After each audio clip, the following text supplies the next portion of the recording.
चलो जी, बिस्मिल्लाहिर्रहमानिर्रहीम. So today we are going to discuss the general anatomy of muscles. ये DPT के लिए तो काफी इम्पोर्टेंट टॉपिक है. ठीक है, तो आप लोगों ने इसकी डिटेल्स बहुत अच्छे तरीके से करनी है. First will start with the normal terms.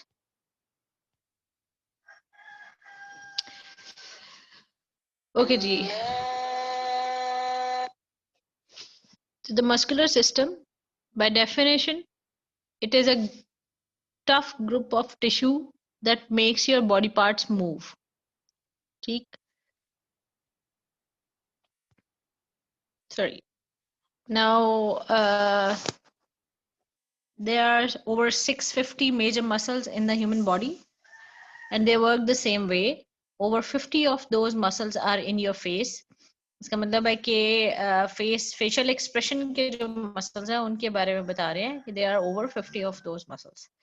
फिर वो बता रहे हैं कि जी to smile we use 17 muscles and to frown यानी गुस्सा करने के लिए we use 40 muscles. तो स्माइल करना आसान है. फिर strongest muscle in our body is masseter. ये जो हमारे चीक्स में मसल है, मसल ऑफ मैस्टिकेशन, जिसको हम चबाने के लिए इस्तेमाल करते हैं. ठीक है, this is the strongest muscle, दोनों साइड पे होता है. And the last point is your most active muscles are those in your eyes. आंखों के आईबॉल के इर्द गिर्द जो हमारे रेक्टाइल मसल हैं, superior, inferior, medial, lateral, rectus. आप लोगों ने कुछ एफएससी में भी पढ़ा होगा इनका कि वो आईबॉल की मूवमेंट करवाते हैं और ऑब्लिक्स भी हैं. They move more than 100,000 times a day. So the muscular system is acting on conscious level, unconscious level, and working the whole day. So now this is very important. What are the characteristics of, sorry.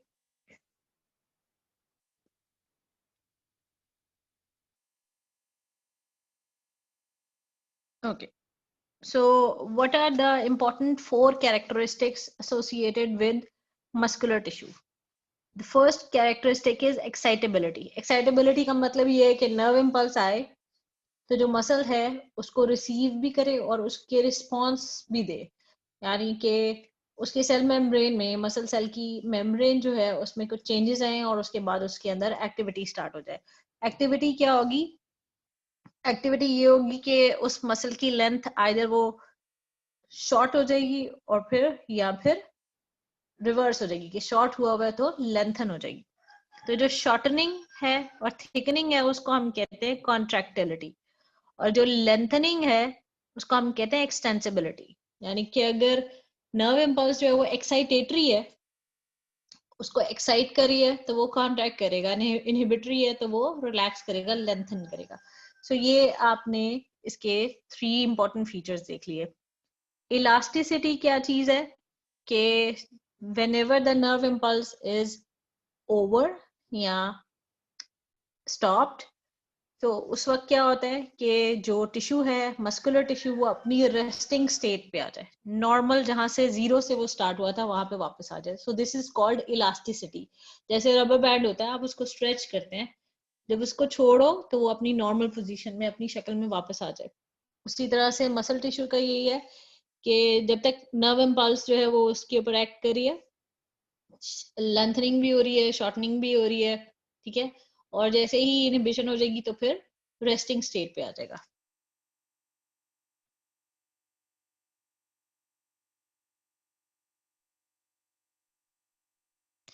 So what are the functions of muscles? Generally speaking हम बहुत सारे functions बता सकते हैं. ठीक है, लेकिन जब हम स्पेसिफिक क्लासिफिकेशन कर लेंगे तो उसके बाद मसल के जो फंक्शंस हैं वो बहुत क्लियर हो जाएंगे. ठीक है, सो पहला फंक्शन है लोकोमोशन, यानी कि मूवमेंट्स ये कराता है. इनवॉलंटरी मूवमेंट्स भी करवा रहा है, और जिसे हम जो गट की मूवमेंट्स होती हैं, हमारी इंटेस्टाइन की मूवमेंट्स होती है पेरिस्टालसिस वाली. इसके अलावा वॉलंटरी मूवमेंट्स जो हैं, जो हमारे स्केलेटल सिस्टम के साथ एसोसिएटेड है, जिनको हम लोकोमोशन भी कहते हैं. ठीक है, इसके अलावा पोस्चर मेंटेन करने के लिए, यानी एक जगह खड़े हैं तो जितनी भी बॉडी के पार्ट्स हैं वो अपनी एक न्यूट्रल पोजीशन में जो मेंटेन है वो ऑपोजिट मसल्स की टोन की वजह से मेंटेन होते हैं। स्टेबिलिटी भी जॉइंट्स को ये प्रोवाइड कर रहे हैं, जहां जहां से जिस जिस जॉइंट को ये क्रॉस करेंगे। सॉफ्ट जो टिश्यूज हैं with in the body cavity skeletal system के साथ मिलकर जो है ना वो, और कहीं कहीं विदाउट स्केलेटल सिस्टम, जैसे एंटी एब्डोमिनल वॉल है तो वहां पर बोन कोई नहीं है, तो वहां पर जो मसल्स है वो बेसिकली कवर भी कर रहे हैं, प्रोटेक्ट भी कर रहे हैं, ठीक है।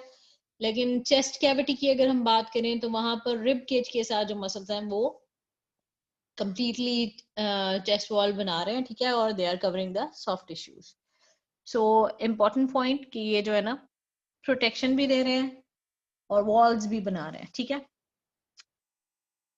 जहां जहां पर एंट्रेंस है या एग्जिट है, जैसे एसोफेगस जब स्टमक में एंटर हो रहा है तो ऐसे फिर जो गैस्ट्रिक जो स्फिंक्टर है वहां पर थिकनिंग है मसल की, जो कि कंट्रोल कर रही है एसोफेगस से स्टमक के अंदर फूड कंटेंट जाने की। उसके बाद फिर एनस जो है, जो एक्सटर्नल ओपनिंग है हमारे जीआईटी की, इंटेस्टाइनल सिस्टम की, उस का भी कंट्रोल है मसल, उसके इर्द गिर्द भी थिकनेड है, स्फिंक्टर बना रहे हैं, ठीक है, और कंट्रोल करते हैं हमारी डेफिकेशन को। इसके अलावा यूरिनरी ब्लैडर के जो ओपनिंग है वहां पर भी मसल की थिकनिंग मौजूद है, जिसे हम स्फिंक्टर कहते हैं, ठीक है। और यूरिनरी स्फिंक्टर जो है वो यूरिन के आउटफ्लो को कंट्रोल कर रहा है। सो जहां जहां पर भी एंट्री और एग्जिट के पॉइंट्स हैं स्पेसिफिक, जैसे हमारा यूरिनरी सिस्टम है वहां पर, जीआईटी है वहां पर, तो वहां पर मसल्स जो है वो थिकन हो जाते हैं, स्फिंक्टर बनाते हैं, they are controlling the outflow और इनफ्लो। इसके बाद मसल की जो एक्टिविटी है, स्पेशली जो हमारे स्केलेटल मसल हैं, वो साथ साथ बॉडी के लिए हीट भी प्रोवाइड कर रहे हैं। Whenever they are in action, तो साथ साथ वो जो हीट प्रोडक्शन हो रही है वो बॉडी के टेम्परेचर को मेंटेन कर रही है, ठीक। अच्छा जी, एक इम्पॉर्टेंट फंक्शन और भी है जो भी हमने पीछे भी पढ़ा कि जी जो मसल्स हैं फेशियल एक्सप्रेशन के, वो हमारे ह्यूमन बेसिकली जो स्पीशी है उसमें स्पेशल उनका फंक्शन है कि ह्यूमन की जो सोफिस्टिकेटेड एक्टिविटीज होती हैं, जैसे एक्सप्रेशन है, सॉरो, ग्रीफ, हैप्पीनेस, तो वो एक्सप्रेस करने के लिए फेस के मसल्स यूज हो रहे हैं। तो ये एक एक्स्ट्रा फंक्शन हो गया, ठीक है, मसल्स का।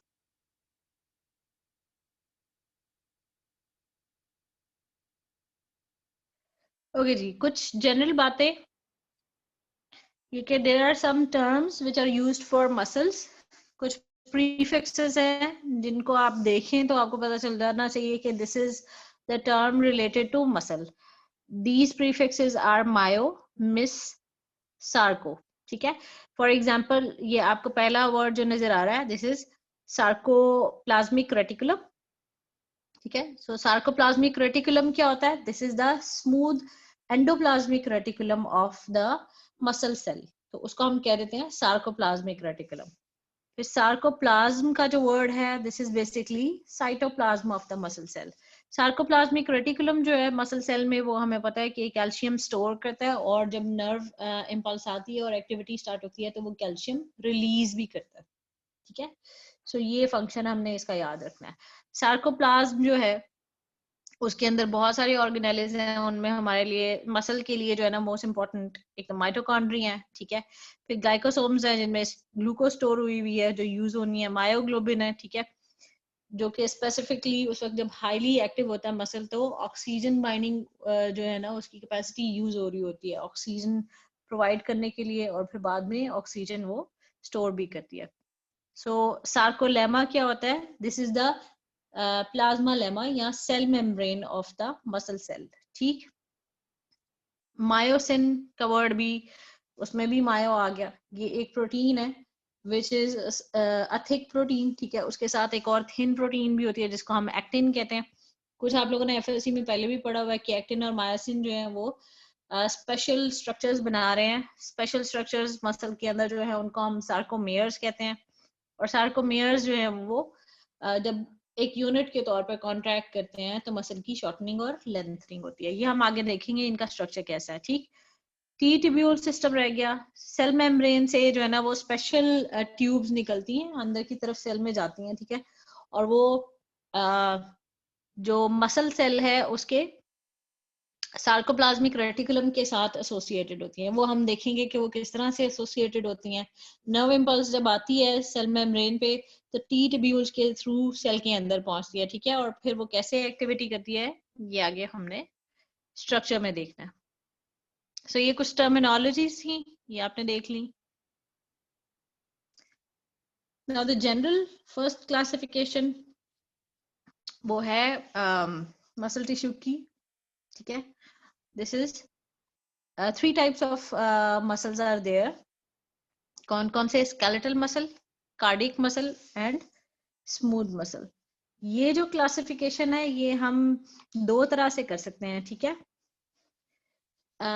या फिर हम ये कह सकते हैं कि these three are the main types, और इनको हम फर्दर जो है वो ग्रुप्स में डिवाइड कर लेते हैं। ग्रुप्स में कैसे डिवाइड करते हैं? सी, सबसे पहले हम जो ग्रुप करेंगे वो होगा classification according to structure. If we do classification according to structure तो इसमें हमारे पास दो कैटेगरीज आ जाती हैं, स्ट्राइएटेड एंड नॉन स्ट्राइएटेड। ठीक, स्ट्राइएटेड का मतलब है कि when we look into a slide of that muscle तो हमें उसके अंदर डार्क एंड लाइट पैटर्न्स नजर आए, ठीक है, वो हम देखेंगे आगे। आपने पहले भी कुछ ये पढ़ा होगा स्ट्रक्चर। तो स्ट्राइएटेड मसल्स में हमारे पास स्केलेटल मसल और कार्डिक मसल, ये दो मसल इस कैटेगरी में आ जाते हैं, ठीक है, और नॉन स्ट्राइएटेड में स्मूथ मसल्स आ जाते हैं, राइट। तो ये पहली कैटेगरी है क्लासिफिकेशन की, कि आपको कहा जाए कि classify muscle according to structure. तो आप एक ग्रुप ये बना सकते हैं, according to structure we divide the muscles into two groups, striated muscles and non striated muscles. Striated में फिर फर्दर टू टाइप्स आ जाएंगी, स्केलेटल एंड कार्डिक, और नॉन स्ट्राइटेड में हमारे पास स्मूथ मसल होंगे जिनमें डार्क एंड लाइट पैटर्न्स नहीं होते, बिल्कुल स्मूथ लुक होती है माइक्रोस्कोप में। सेकेंड कैटेगरी जो हम करेंगे वो ये हो जाएगी according to function. Functionally, the muscles can be divided into two main category. एक हमारे पास आ जाते हैं voluntary muscles और दूसरे हमारे पास आ जाते हैं involuntary muscles, ठीक है। voluntary muscles कौन से होंगे? These are those muscles जिनकी contraction हमारी will के control में है, ठीक है। We can control the contraction of voluntary muscles. तो जो हमारे स्केलेटल मसल है बेसिकली वो वॉलंटरी मसल में आता है। जैसे हम अपने फेशियल एक्सप्रेशन को कंट्रोल कर सकते हैं, फोरहेड के ऊपर जो हम बल डाल रहे होते हैं, जो लाइंस और फ्रॉन्स होती हैं वो कर रहे होते हैं, ये वॉलंटरी एक्शन है। हम अपने हैंड्स को मूव कर सकते हैं अपनी मर्जी से, ठीक। सो स्केलेटल मसल की जो मेन एक्शन है वो वॉलंटरी एक्शन आ जाता है। There is an exception, skeletal muscle में कुछ मसल ऐसे हैं जो हमारे जो फेरिंग्स के अंदर मौजूद है, लेरिंग्स के अंदर मौजूद है, और कुछ हमारे एसोफेगस में है स्केलेटल मसल जो कि बहुत ज्यादा वॉलंटरी कंट्रोल में नहीं आते। बाकी सारे के सारे जो स्केलेटल मसल हैं, स्पेशली जो हमारे स्केलेटन के साथ एसोसिएटेड हैं, लिम्स में हैं, वॉल्स में हैं, ठीक है, वो सारे के सारे वॉलंटरी हैं। दूसरी जो कैटेगरी है वो है इनवॉलंटरी मसल्स। इनवॉलंटरी में ये दोनों मसल्स आ जाते हैं, ठीक है।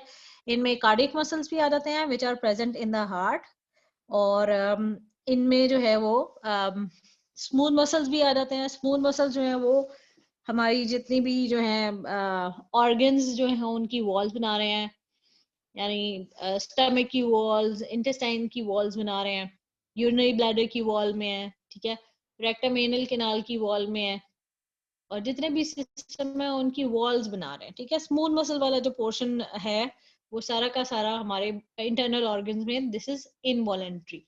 तो आपने ये याद रखना है कि जो इनवॉलंटरी मसल्स हैं उनमें हमारे पास ये दो कैटेगरीज आ जाती हैं, ठीक।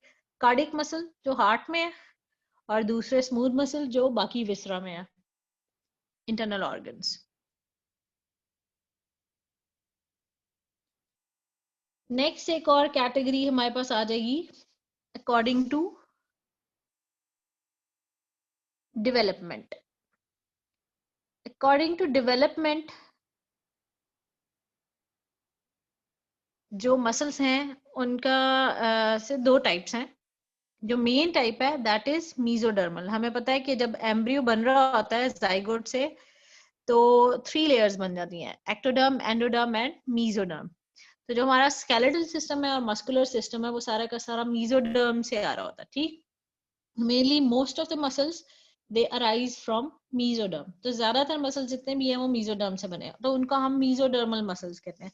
लेकिन कुछ एक्सेप्शंस हैं, जो हमारे मसल्स हैं वो एक्टोडर्म से भी बन जाते हैं. ठीक है, स्पेशली जो सरफेस पे जो स्ट्रक्चर्स बन रहे होते हैं उनमें, खास तौर पे जो हमारी आंखों के अंदर जो प्यूपिल के अराउंड जो स्ट्रक्चर है, जो प्यूपिल की डायमीटर को कंट्रोल करता है, जिसे हम आइरिस कहते हैं. आइरिस के जो मसल्स हैं वो एक्टोडर्मल मसल है. ठीक है, फिर हमारी स्किन के अंदर जो वो हेयर होते हैं उनको खड़ा करने के लिए, उनको इरेक्ट करने के लिए एक मसल होता है.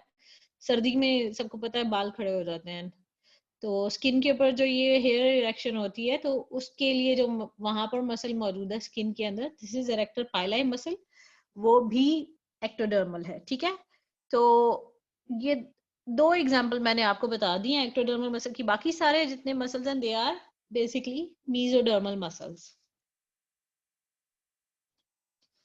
ये 3 इंपॉर्टेंट कैटेगरीज हैं जो आप लोगों को आनी चाहिए. इसके अलावा एक दो और कैटेगरीज हैं क्लासिफिकेशन की, लेकिन they are not very important regarding to your course. ठीक है, तो फिलहाल जो है ना वो आप इन्हीं 3 कैटेगरीज पे फोकस करें. पहली कैटेगरी थी स्ट्रक्चरल कैटेगरी, जिसमें स्ट्राइटेड, नॉन स्ट्राइटेड थे. दूसरी कैटेगरी थी फंक्शनल, जिसमें वॉलंटरी, इनवॉलंटरी मसल्स थे. और तीसरी कैटेगरी हमने डेवलपमेंटल की है, जिसमें मीजोडर्मल और एक्टोडर्मल मसल हमने किए.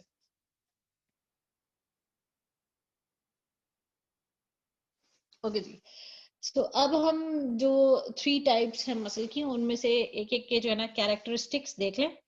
और ये वाला लेक्चर जो है वो जनरली मसल की ये जो 3 कैटेगरीज हैं उनके थोड़े बहुत फीचर्स हम डिस्कस कर लेंगे.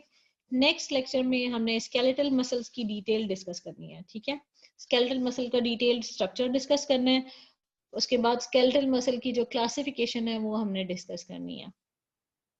सो द फर्स्ट कैटेगरी जो कि स्केलेटल मसल है, this is basically 1 minute.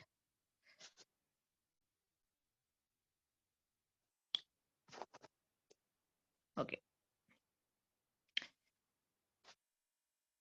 so जी skeletal muscle, आपको नाम से ही पता चल रहा है कि this is associated and attached with the skeleton.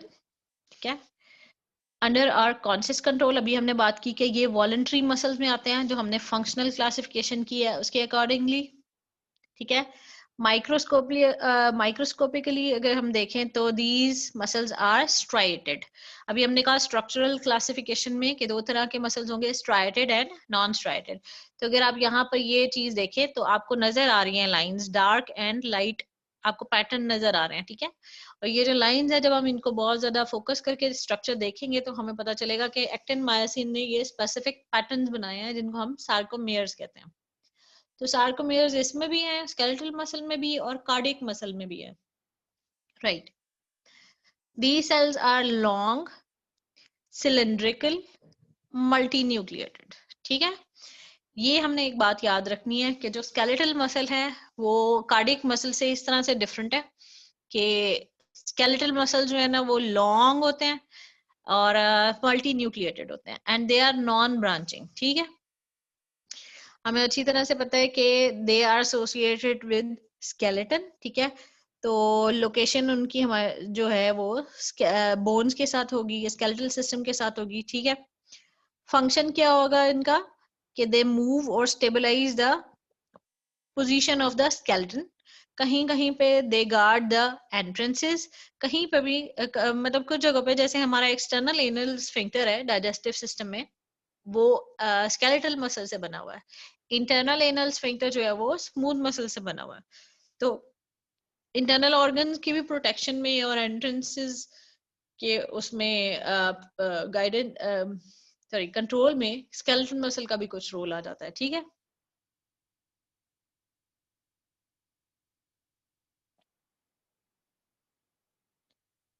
Alright, सो ये आपको स्केलेटल मसल नजर आ रहे हैं, ठीक है। यू कैन सी के इलोंगेटेड सेल्स हैं,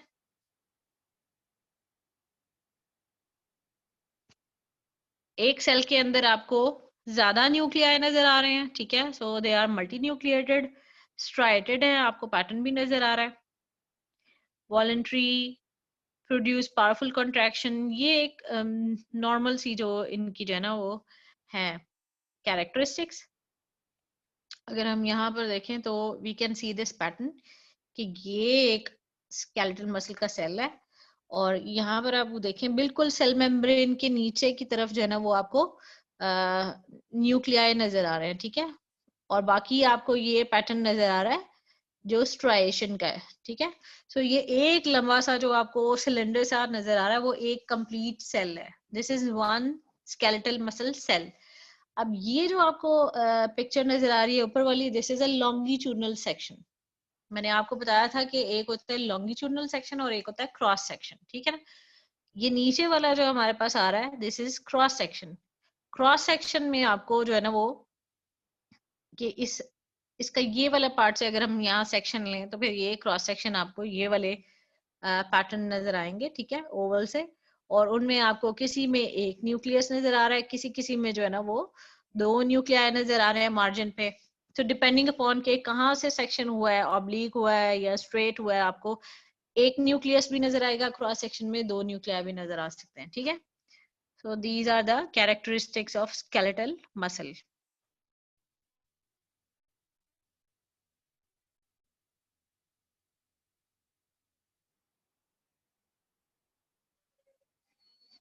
सो लॉन्गिट्यूडनल व्यू देख लिया आपने, ठीक है, स्ट्राइएशंस और न्यूक्लियाई नजर आ गए।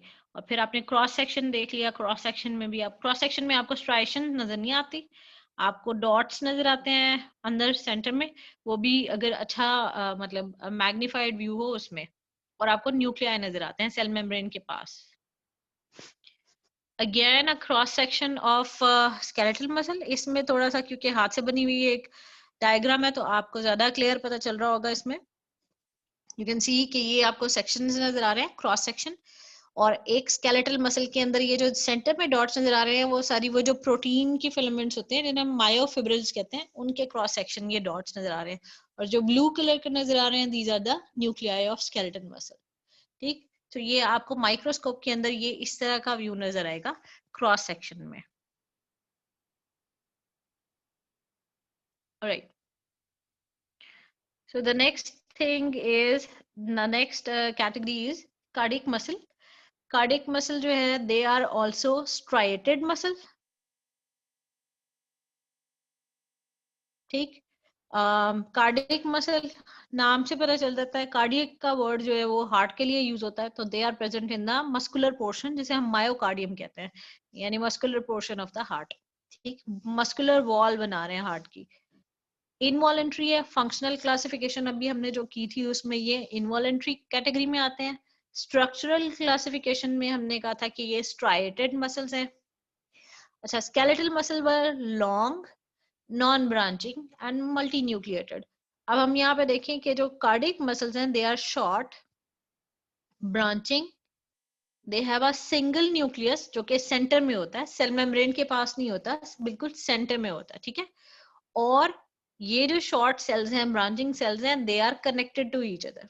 स्केलेटल मसल का ये था कि वो एक साइड से अपनी अटैचमेंट से स्टार्ट हुआ और एक सेल जो है वो दूसरी साइड पे इंसर्शन तक एक पूरा सेल मौजूद है, एक पूरा फाइबर जो है, ठीक है।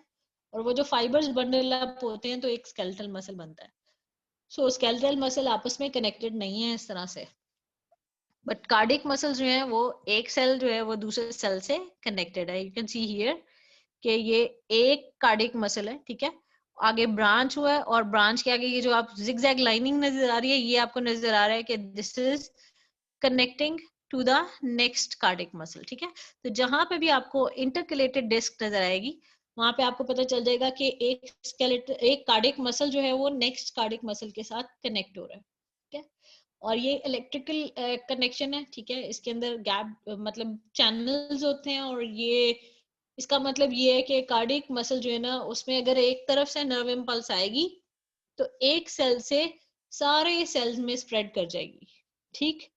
स्केलेटल मसल का ये भी डिफरेंस था कि जो नर्व फाइबर्स हैं वो स्केलेटल मसल के ग्रुप्स को अलग अलग से नर्व एंडिंग्स प्रोवाइड करते हैं, ठीक है। तो स्केलेटल मसल सेल जो है उसको हर एक को एक एक एक्सॉन एंडिंग चाहिए होती है, नर्व इम्पल्स डायरेक्टली उस तक आए। ऐसा नहीं होता कि एक स्केलेटल मसल को इम्पल्स मिली तो वो बाकी सबको मिल जाएगी, ठीक है। लेकिन कार्डिक मसल में क्या होता है कि एक को अगर स्टार्ट हुआ तो फिर उस एक चैम्बर में जितने कार्डिक मसल कनेक्ट हुए होते हैं वो सारे इकट्ठे कॉन्ट्रैक्ट कर जाते हैं। और जो हार्ट के 4 चैम्बर्स हैं उनके जो कार्डिक मसल्स हैं वो आपस में कनेक्ट हो जाते हैं, लेकिन 2 चैम्बर्स के दरमियान में क्योंकि वॉल होती है तो वो डिस्कनेक्टेड होते हैं, ठीक। तो नर्व इम्पल्स आएगी तो एक चैम्बर के अंदर जितने भी कार्डिक मसल हैं वो इकट्ठे कॉन्ट्रैक्ट कर जाएंगे। तो ये सेंसिटिव वाला एक काम हो जाता है, ठीक। राइट। तो आपने डिफरेंसेस भी नोट कर लिए स्केलेटल और कार्डिक मसल के। यूनिन्यूक्लिएटेड है कार्डिक मसल्स, ठीक है, ब्रांचिंग है, शॉर्ट फाइबर्स है।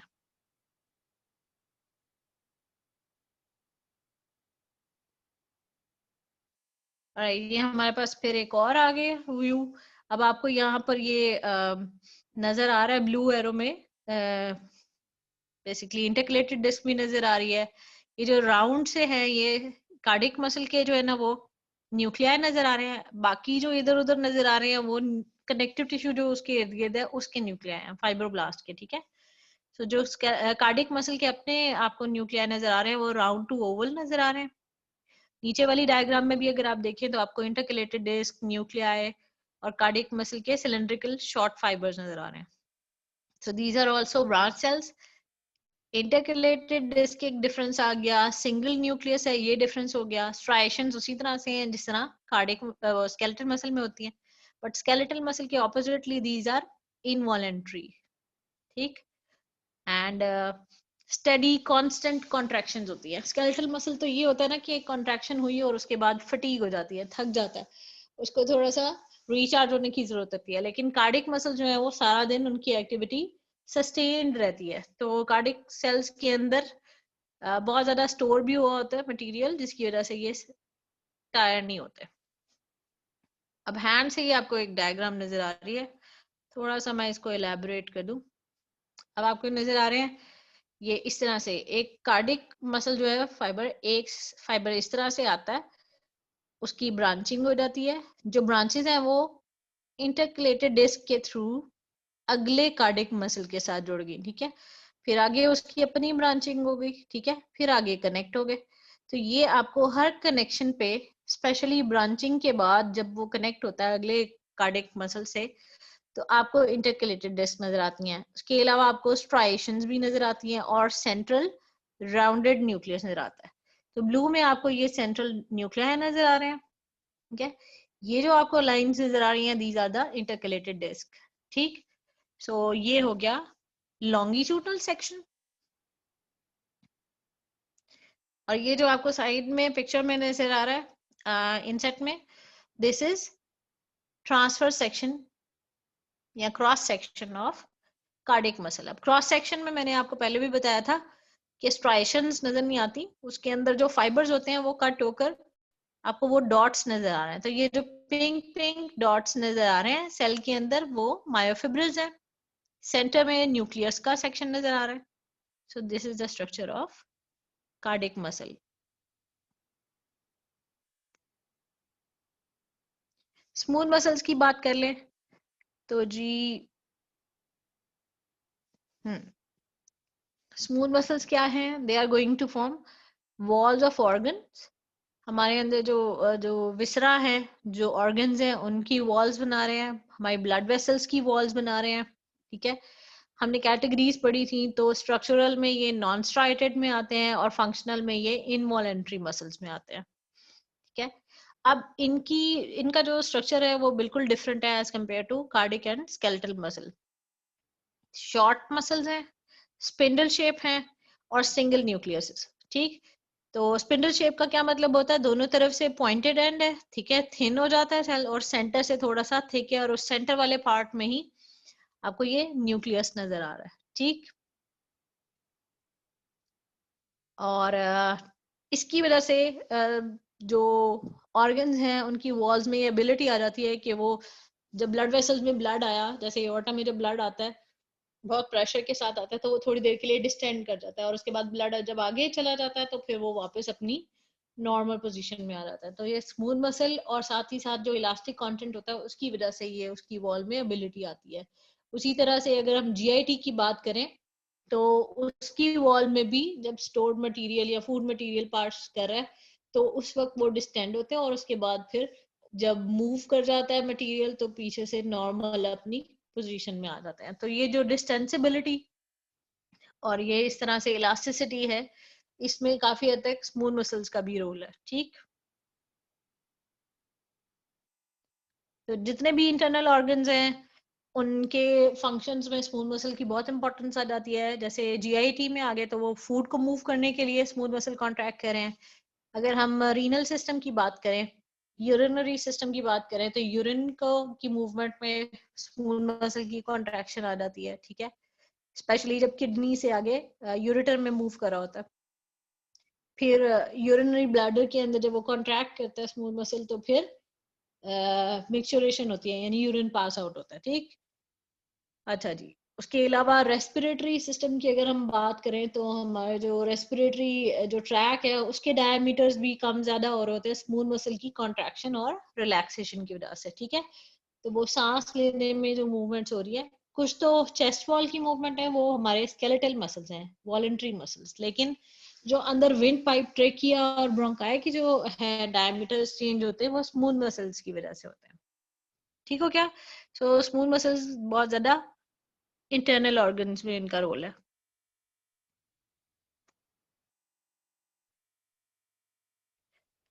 हाँ जी, फिर उसी तरह से स्ट्रक्चर आ गया स्पिंडल शेप। लॉन्गिट्यूडनल सेक्शन में अगर हम देखें तो स्पिंडल शेप सेल नजर आते हैं, सिंगल न्यूक्लियस, स्ट्राइशंस नहीं है, इनवॉलेंट्री हैं। ओके, इनकी भी क्योंकि जाहिर है इनवॉलेंट्री मसल्स हैं, इनवॉलेंट्री मसल्स अपनी जो है ना वो एक टोन मेंटेन रखते हैं, और वॉलेंट्री मसल्स जो है ना उनका हमने देखा स्केलेटल मसल्स जो है वो फटीग जल्दी हो जाते हैं, थक जाते हैं और फिर उनको रेस्ट की जरूरत होती है। लेकिन कार्डियक मसल और स्मूथ मसल्स ये अपनी मूवमेंट्स को मेंटेन रखते हैं। क्रॉस सेक्शन में देखें तो हमें ये न्यूक्लियाई नजर आ रहे हैं। अब ये इस पिक्चर में थोड़ा सा क्लियर है कि किस तरह का स्ट्रक्चर होता है। तो अगर हम लॉन्गिट्यूडनल में देखें तो फिर ये स्पिंडल शेप बनता है, जिसके एंड पे थिकनेस जो है ना वो कम है, तो पॉइंटी है, और सेंटर में थोड़ा सा स्पेस है जहां पर न्यूक्लियस और साइटोप्लाज्म ज्यादा है। लॉन्गिट्यूडनल सेक्शन में स्पिंडल शेप, और जो क्रॉस सेक्शन है या ट्रांसफर सेक्शन है उसमें ये डिफरेंट साइजेस के आपको जो है ना सर्कल नजर आ रहे हैं, और न्यूक्लियस सेंटर में नजर आ रहा है। ठीक, तो ऑब्वियसली यहाँ पे कटेगा तो न्यूक्लियस आएगा, लेकिन अगर टेल वाली साइड पे यानी पॉइंटी एंड की तरफ कटेगा तो उनमें कहीं कहीं जो न्यूक्लियस नहीं नजर आ रहा, वो इसका मतलब है कि शॉर्ट एंड की तरफ से कटा है। So this is the structure of smooth muscles. ये टेबल मैं आपको पास कर दूंगी comparing the structure of three muscles. अभी टाइम शॉर्ट है तो मैं सारा शायद ना रीड करूं, लेकिन ये इंपॉर्टेंट है क्योंकि आपको एसईक्यू की फॉर्म में आ सकता है कि जो स्केलेटल कार्डियक मसल्स और स्मूथ मसल्स हैं उनके क्या डिफरेंसेस होते हैं, या आप कंपैरिजन कर लें उनका, सिमिलैरिटीज और डिफरेंसेस दोनों लिख दें। सो पहले हम फाइबर का डायमीटर और लेंथ देख लें।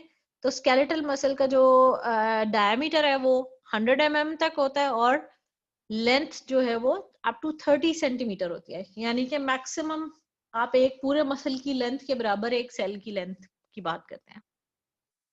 ठीक, कार्डियक मसल के जो डायमीटर और लेंथ है वो आप देख लो कि स्केलेटल मसल से कम है, और स्मूथ मसल जो है वो डायमीटर में और लेंथ में थोड़ी वेरिएबल है, लेकिन ऑलमोस्ट लेंथ जो है ना वो कार्डियक मसल के इक्वल हो सकती है।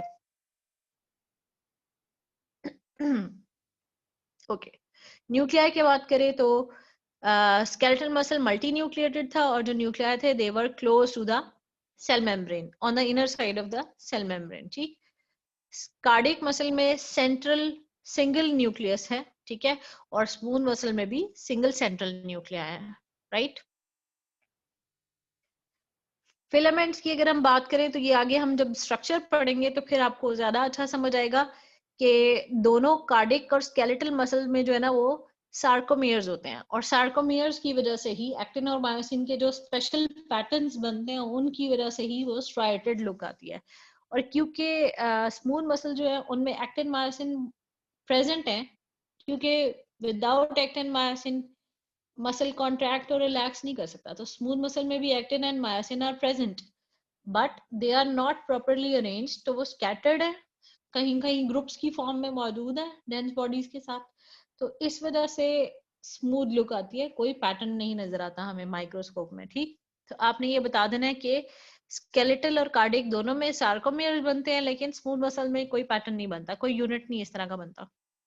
स्केलेटल मसल और कार्डिक मसल के सार्कोमियर्स में थोड़ा सा डिफरेंस होता है, या फिजियोलॉजी में भी ज्यादा डिटेल में पढ़ेंगे, और नेक्स्ट लेक्चर में जब मैं cardiac muscle sorry skeletal muscle के जब डिटेल स्ट्रक्चर बताऊंगी ना, तो उस वक्त भी ये डिफरेंसेस आपके सामने आ जाएंगे। ठीक, सो हम फिलहाल चले जाते हैं यहाँ पर। कैल्शियम की सोर्स जो है ना वो फिर दोनों की, कार्डियक और स्केलेटल मसल दोनों की जो है ना वो सार्कोप्लाज्मिक रेटिकुलम है, यानी उसका स्मूथ एंडोप्लाज्मिक रेटिकुलम, जबकि स्मूथ मसल के अंदर वो एक्स्ट्रासेलुलर फ्लूइड में मौजूद है कैल्शियम।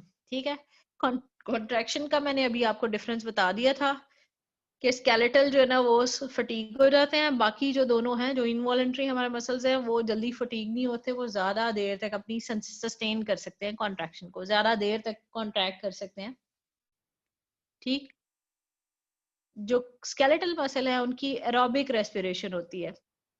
ठीक है, लेकिन अगर ऑक्सीजन अवेलेबल ना हो तो वो एनारोबिक रेस्पिरेशन भी कर सकते हैं, जिसे हम ग्लाइकोलिसिस कहते हैं। लेकिन ग्लाइकोलिसिस सिर्फ जो है ना वो उसका नुकसान ये होता है कि लैक्टिक एसिड बहुत जमा हो जाता है, यानी कि वो थक जाते हैं स्केलेटल मसल तो, और कभी कभार हमें जो पेन होती है वो लैक्टिक एसिड के एक्यूमुलेशन की वजह से होती है, कि लैक्टिक एसिड ज्यादा जमा हो गया जब हम रनिंग या कोई एक्सरसाइज कर रहे होते हैं। इनवॉलेंट्री मसल जो है ना वो क्योंकि स्लो और सस्टेन कॉन्ट्रैक्शन है, तो उनकी स्टोर्ड ऑक्सीजन भी है, उनको ऑक्सीजन मिलती भी रहती है। ठीक है, इनवॉलेंट्री मसल्स जो है ना उनमें फटीग नहीं होती और एनारोबिक रेस्पिरेशन भी यूज नहीं होती। ये बेसिकली वैसे आपके टेबल जो है ना उसमें फिजियोलॉजी और एनाटॉमी मिक्स हो गई है, लेकिन आपको फायदा ही होगा। इसमें से एनाटॉमी में जो क्वेश्चन आएगा वो सिर्फ और सिर्फ ऊपर वाले जो 3-4 पॉइंट है जिनमें स्ट्रक्चरल एनाटॉमी मतलब स्ट्रक्चरल डिफरेंसेस या कंपैरिजन आता है ना, वो शामिल होंगे। ठीक है, लेकिन आप ये पूरा टेबल कर लोगे तो आपको फायदा हो जाएगा। ठीक, सो अगर समराइज करें तो हमने क्लासिफिकेशन ऑफ स्केलेटल जो मसल है वो हमने डिफरेंट कैटेगरीज पे की है। सॉरी, बेस्ड ऑन स्ट्रक्चर वो हमने क्या किया था, स्ट्राइटेड, नॉन स्ट्राइटेड किया था। बेस्ड ऑन फंक्शन हमने किया था voluntary, involuntary. Based on development हमने किया था मीजोडर्मल एंड एक्टोडर्मल। एक कैटेगरी जो मैंने आपको डिटेल में नहीं बताई थी वो है phylogenetic history, according to phylogenetic history. तो उसका मैं आपको थोड़ा सा यहाँ पे एंड पे बता देती हूँ, टाइम मिल गया। So according to phylogenetic history जो मसल्स हैं उनको हम डिवाइड करते हैं into somatic muscles and visceral muscles. Somatic muscles कौन से हैं, जो बॉडी वॉल्स के साथ रिलेटेड होते हैं। ठीक है, और सोमैटिक मसल्स हमारे सारे स्केलेटल मसल्स हैं। अब सोमैटिक मसल्स में भी फिर हमारे पास फर्दर 2 टाइप्स आ जाएंगी, एक हो जाएंगे एक्सियल और दूसरे हो जाएंगे अपेंडिकुलर। एक्सियल जो मसल्स हैं वो एक्सेस के स्केलेटन के साथ रिलेटेड होंगे, और जो अपेंडिकुलर मसल्स हैं वो अपेंडिकुलर स्केलेटन के साथ रिलेटेड होंगे। So these are the somatic muscles. और विसरल मसल्स कौन से होंगे, जो कि विसरा के साथ रिलेटेड है। ठीक, so these are the 2 categories according to phylogenetic history. इसकी ज्यादा डिटेल मैं नहीं अभी आपको करवाऊंगी, टाइम भी खत्म हो गया। ठीक है, so we will discuss that in the next lecture. 1 minute.